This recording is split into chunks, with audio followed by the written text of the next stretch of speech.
تو اس لیے ابھی جوانی ہے، ابھی وقت ہے، اپنے ماں باپ کی خدا کے واسطے قدر کرو۔ آپ نے اپنے ماں باپ کی قدر نہیں کی، اللہ معاف نہیں کرے گا۔ آپ نے ماں باپ کی قدر نہیں کی، حضور معاف نہیں کریں گے۔ ماں باپ کی قدر نہیں کی، روزانہ مالک مستان میں صبح سے شام تک بنے رہو، مالک مستان آپ کو ایکسپٹ نہیں کریں گے، قبول نہیں کریں گے۔ یار تو میرے پاس کئی بار آپ نے اماں بابا کا نہیں ہوا تو میرا کہاں سے ہوتا ہے؟ بولے سب غلط بول رہا ہوں میں، نوجوانوں غلط بول رہا ہوں؟ تو کہاوت ہے جو ماں باپ کا نہیں وہ کسی کا نہیں، اور جسے ماں باپ نہ چاہے کوئی بھی اس کو نہیں چاہتا۔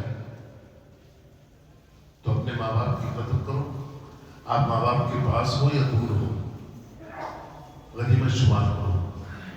ماں باپ جانے کے بعد دوبارہ نہیں ملتے۔ ہر چیز آپ لے سکتے ہو، بنگلہ لے سکتے ہو، کاریں لے سکتے ہو، آپ مارکیٹ بنا سکتے ہو، ہے نا، کچھ بھی کر سکتے ہو، حج کر سکتے ہو، زکات ادا کرو، آپ عمرے کو جاؤ، لیکن ماں باپ نہیں تو چلے گئے، کچھ بھی کرو ماں باپ نہیں ملیں گے۔ تب جانتے ہیں آپ کیا ہوتا ہے؟ جب ماں باپ نہیں رہتے ہیں تو آدمی چاہتا ہے کہ کاش ہمارے ماں باپ ہوتے، ہمارے ساتھ بیٹھتے۔ اب دیر ہو چکی ہے، منو مٹی میں دب چکے ہیں وہ، آپ کا کھانا بھی نہیں دیکھتے ہیں، وہ دیکھ کے بھی نہیں دیکھتے، ان کو ضرورت نہیں ہے۔ آپ لاکھوں روپے ان کے نام سے خیرات کرتے ہیں، مانا میں نے ثواب ملتا ہے، ان کو پہنچتا ہے، لیکن جب زندگی میں آپ ان سے ایک بول نہیں بولے، اب خیرات کرنے سے کیا فائدہ ہوا؟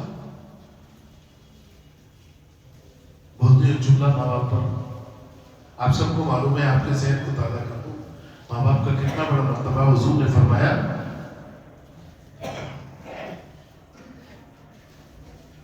جو جوان بچہ اور بچی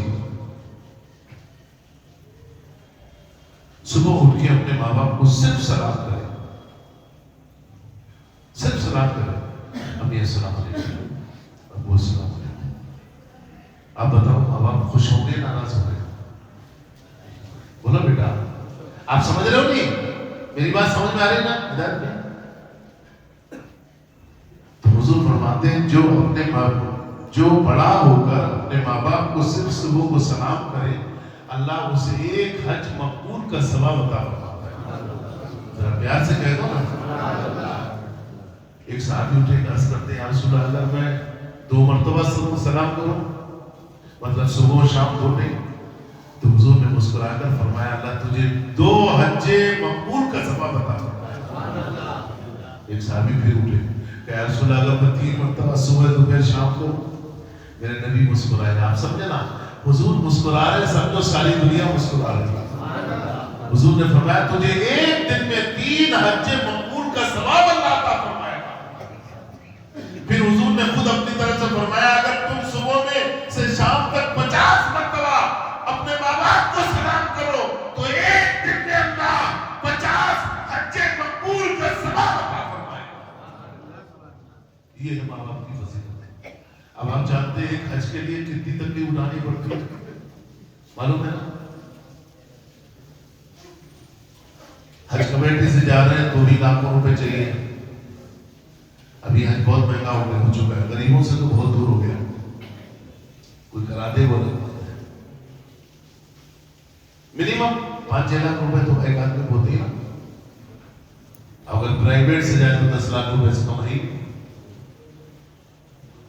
5 لاکھ روپے مانگ غریبی آدمی ہے، 5 لاکھ روپے، پھر کم سے کم آنے جانے میں تیاری میں 2 مہینے 40 دن تو رہتے نا، حج کمیٹی سے لیتے کیا ایسا برابر 40 دن آپ کوئی کاروبار کر نہیں سکتے، کوئی آمدنی نہیں، سب یہ مطلب انکمنگ ایک دم 0 ہے، کوئی بھی آپ کی انکمنگ نہیں ہے، بس آؤٹ گوئنگ۔